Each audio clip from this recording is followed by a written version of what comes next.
our truth nasa likod sa mga babae. So, mo niya ang output na so brainstorm na dito. Sa mo ba ito naman yung grupo wala? Brainstorming. So, ako pa man yung 2019 sir, no? Yes. So, sa 2019 ng curriculum, as we all know nga, gamit na to sa English. Pag-abot sa exam, hindi mo na siyang Tagalog. So, mo niya ang ako nga kataas-taasan kagalang-galangan KKK chart. So, kaalaman. So, sa katong 2019 ng curriculum, so mo niya ako ang kaalaman as a teacher. First, hinap sa among grupo, nakatangak ni sa among brainstorm. Pagiging responsible. So, as a teacher, na-learn na mo na hindi lang sa among hindi lang kami ang responsible. Amo po, nabasa sa among estudyante na sila responsible kung sila, manage nila silang time, makalat sila ang panahon, mga sila sila. So, ina-integrate na namin sa LS5. Next, pag-move ng pagkakakilanlan. So, dapat ibalaan nila ilang kagalingon. Nagkami nagpalyo ilang sa kahit ano man. Ang kanang success sa life, nagsuko na sa emotion. No? At the end of the day, wala lagi sa tama sa emotion. Hindi man sa date. Kahit kung harang kagalingon ang mukaba, kung matap sa palibot, ikaw lang mag-assess. Parang kaya pinagdasa. Ang English na yung Tagalog.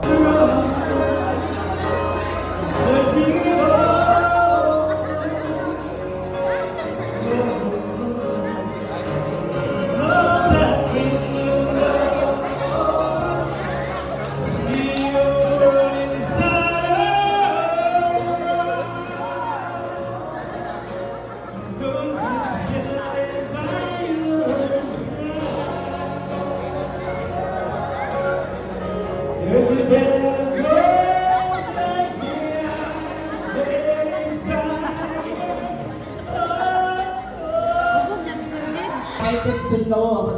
Kaysa ni-discuss kita gini mo ma'am. Kamulo ka discuss, kamulo po dasa kong may ma'am. Hindi ko learn.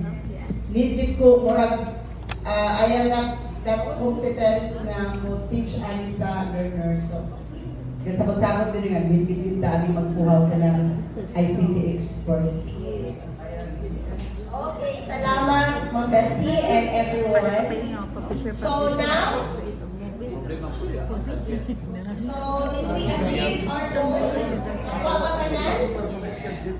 Okay. So, let me leave you this message. Digital readiness is not just about technology. It's about preparing people for a world where the only constant is change.